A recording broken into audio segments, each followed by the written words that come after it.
મિત્રો આપ સર્વ મિત્રોનું સ્વાગત છે અમારી યુટ્યુબ ચેનલ મિત્રો આજના ખૂબ જ તાજા અને અગત્યના સમાચાર જાણીએ એ પહેલા જો તમે અમારી યુટ્યુબ ચેનલ નવો તો ખાસ આપણે આ ચેનલને સબસ્ક્રાઇબ કરી લેજો કેમ કે મિત્રો અમે તમને સવાર બપોર સાંજના 3 ટાઈમના તાજા સમય થકી તમને પહોંચાડતા રહીશું મિત્રો ન્યૂઝની વાત કરીએ તો ગુજરાત ધંધુકામાં યુવાનની હત્યા કેસમાં મહત્વપૂર્ણ ખુલાસો થયો છે મિત્રો અમદાવાદી જલાપુર મસ્જિદમાં જ બન્યો હતો હત્યાનો પ્લાન મિત્રો મૌલવી અબ્બુના પૂછપરછમાં થયો ખુલાસો કિશન હત્યા કરવા માટે શબ્બીર 2 દિવસ રહ્યો હતો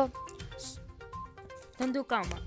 મિત્રો બીજી ન્યૂઝ તરફ વધીએ તો બનાસકાંઠા દિયાદર પ્રાથમિક શાળામાં 7 શિક્ષકો ગોલી મારતા પકડાયા છે મિત્રો પ્રાથમિક શિક્ષક ધારી સરપ્રાઇઝ ચેકિંગ ઝડપમાં શિક્ષકો 4 દિવસ અગાઉ હતા પાલનપુર ગણેડા ડીસાના શિક્ષક પણ ઝડપાયા હતા મિત્રો 31 શિક્ષકો સામે શિક્ષા ભગ કાર્યવાહી કરવામાં આવશે